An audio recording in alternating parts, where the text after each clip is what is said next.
வணக்கம் மக்களே, சற்று முன் கிடைக்கப்பெற்ற மிக முக்கியமான செய்தி ஒன்று வெளியாகியுள்ளது.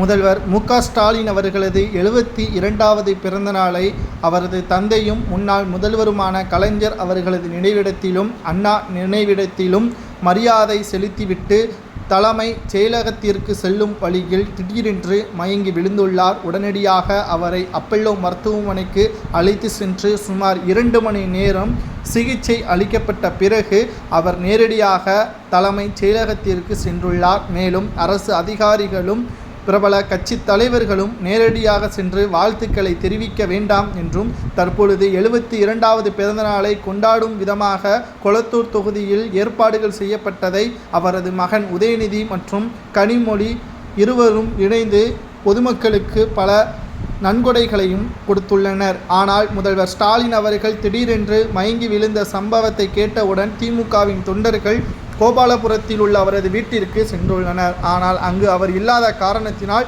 தமிழக செயலகத்தில் இருப்பதாக தெரிய வருகிறது.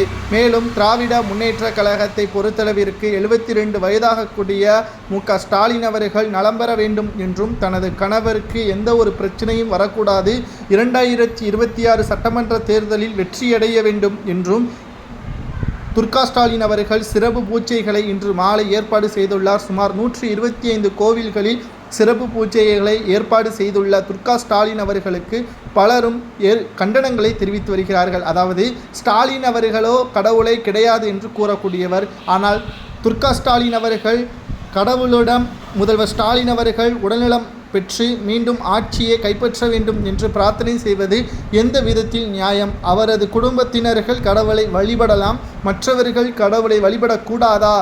முதல்வர் ஸ்டாலின் அவர்களுக்கு ஏதேனும் பிரச்சனை வந்தால் சிறப்பு பூஜையே முதல்வர் ஸ்டாலின் அவர்கள் என்ற முறையில் அவருக்கு கோவில்கள் சிறப்பு பூஜையை நடத்துவதற்கு அனுமதி இருக்கிறது. மற்றவர்கள் கடவுளை பிரார்த்தனை செய்யக்கூடியவர்கள் சிறப்பு பூஜை என்றால் அதற்கு முன் அப்பாயின்மெண்ட்டும் வாங்கக்கூடிய நிலைமை தான் இருக்கிறது.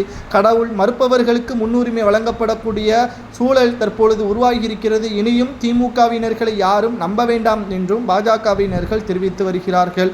அது மட்டுமல்ல, 72வது பிறந்த நாளில் அண்ணா மற்றும் கருணாநிதி அவர்களது நினைவிடத்திற்கு சென்று மாலை அணிவித்து மரியாதை செலுத்தியதோடு தான் நிச்சயம் 2026 சட்டமன்ற தேர்தலில் வெற்றியடைந்து இந்தியாவின் முதல் மந்திரியாக என்னுடைய பெயர் சிறக்கும் என்றும் அவர் தெரிவித்திருக்கிறார். அவர் சொன்னதுபடி நடக்குமா? தமிழகம் கடந்த 4 ஆண்டுகளில் இருண்ட காலம் என்று பலரும் கூறுவது உண்மையா அல்லது ஸ்டாலின் கூறுவது உண்மையா என்பதை கமெண்ட் வாயிலாக கூறுங்கள். இதை பற்றி உங்களது கருத்துக்களையும் கூறுங்கள்.